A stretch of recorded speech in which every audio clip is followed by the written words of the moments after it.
Fala pessoal, sejam muito bem-vindos. Hoje a gente vai aprender sobre variáveis aleatórias discretas unidimensionais, usando como base o material da disciplina do professor Rodrigo Caetano. Bora aprender? Pois é, como é que a matemática consegue, prever o acaso? Parece coisa de outro mundo, né?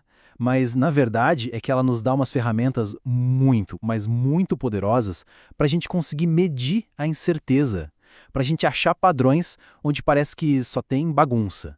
E a chave para a gente destravar esse segredo todo é um conceito que a gente vai ver agorinha. Então, vamos lá. Para a gente começar a entender o acaso de um jeito mais matemático, a gente precisa primeiro transformar os resultados de um experimento, tipo, deu cara ou deu coroa, em uma coisa que a gente consiga usar para fazer conta. Ou seja, a gente transforma em números. E é exatamente para isso que serve uma variável aleatória. Pensa nela como se fosse uma tradutora ou uma ponte mesmo. De um lado da ponte está o mundo real, com os resultados do experimento, tipo a cor de uma bola, o lado de uma moeda. Do outro lado está o mundo dos números. A variável aleatória é essa ponte que conecta as duas coisas. E aí, uma vez que a gente está no mundo dos números, a gente pode usar toda a matemática que a gente conhece para analisar o que antes era só sorte. E para isso ficar bem claro, vamos para um exemplo prático. Imagina que a gente joga uma moeda duas vezes, tá? A gente pode ter coroa e coroa, coroa e cara ou cara e cara. Agora, vamos criar uma variável aleatória x que vai ser o número de caras. Então, o resultado coroa-coroa vira o número 0.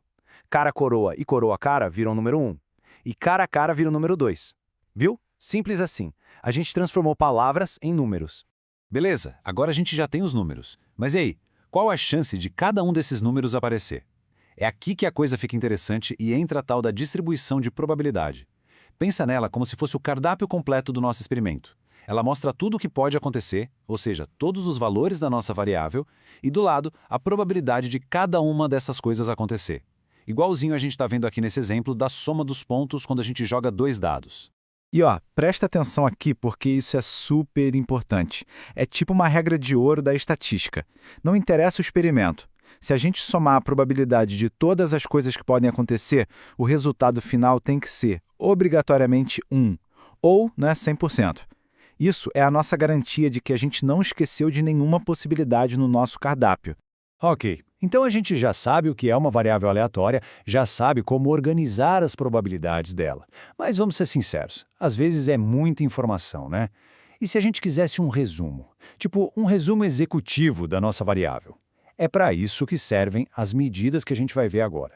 E para fazer esse resumo, a gente tem uma dupla dinâmica. O primeiro é o valor esperado. Ele é tipo o centro de tudo, o resultado médio que a gente espera que aconteça. E o parceiro dele é a variância. A variância vai dizer para a gente o quão espalhados, o quão bagunçados os resultados são em volta desse valor médio.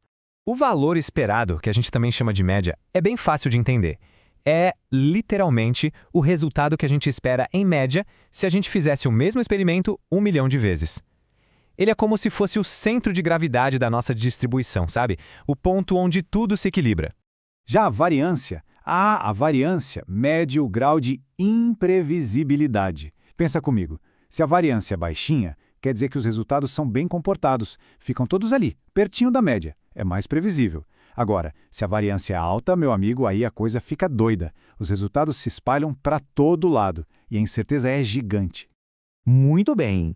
Agora que a gente já tem essa base, tá na hora de abrir a nossa caixa de ferramentas estatísticas. A gente vai conhecer umas distribuições de probabilidade que são tipo chaves especiais. Cada uma serve para um tipo de problema. E a primeira que a gente vai pegar é a hipergeométrica. Ela é a especialista em uma situação bem específica, quando a gente pega uma amostra e não devolve.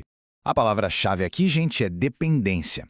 Imagina que você tem uma população finita, tipo um saco com bolinhas coloridas.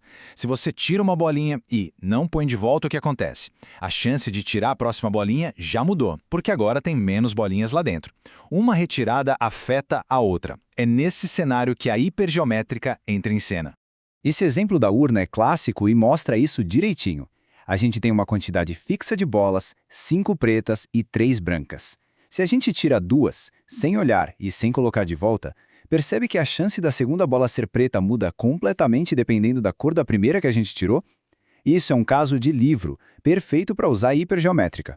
Continuando a fuçar na nossa caixa de ferramentas, vamos pegar agora talvez a distribuição mais famosa de todas, a estrela do rock das distribuições discretas, a binomial. O negócio dela é lidar com cenários de sucesso ou fracasso. E aqui está a grande diferença dela para a hipergeométrica. Se antes a palavra era dependência, agora a palavra é independência. Na binomial, cada tentativa é um evento isolado. O que aconteceu antes não influencia em absolutamente nada o que vai acontecer agora. É tipo zerar o jogo a cada tentativa. A gente tem um número fixo de tentativas e a chance de sucesso é sempre a mesma. O exemplo perfeito para isso, jogar uma moeda. Pensa bem, se a gente joga 10 vezes, o número de tentativas é fixo. O resultado de um lançamento não muda em nada o próximo. Só pode dar cara ou coroa, e a chance de dar cara é sempre 50%. Ou seja, fecha todos os requisitos para a gente usar a binomial. E para fechar nossa caixa de ferramentas por hoje, vamos conhecer a distribuição de Poisson. A diferença dela é um detalhe, mas é um detalhe que muda tudo. A binomial conta sucessos num número fixo de tentativas. Já a Poisson conta o número de vezes que uma coisa acontece num intervalo. Pode ser um intervalo de tempo, de área, de distância. O pulo do gato aqui na Poisson é saber a taxa média. Por exemplo, se a gente sabe que em média chegam 5 clientes por hora numa loja, ou que tem, em média, um defeito por metro de tecido, a gente consegue usar a Poisson para calcular a chance de chegarem, sei lá, 8 clientes na próxima hora, ou de encontrar 3 defeitos no próximo metro. Um exemplo do nosso dia a dia é o número de e-mails que a gente recebe.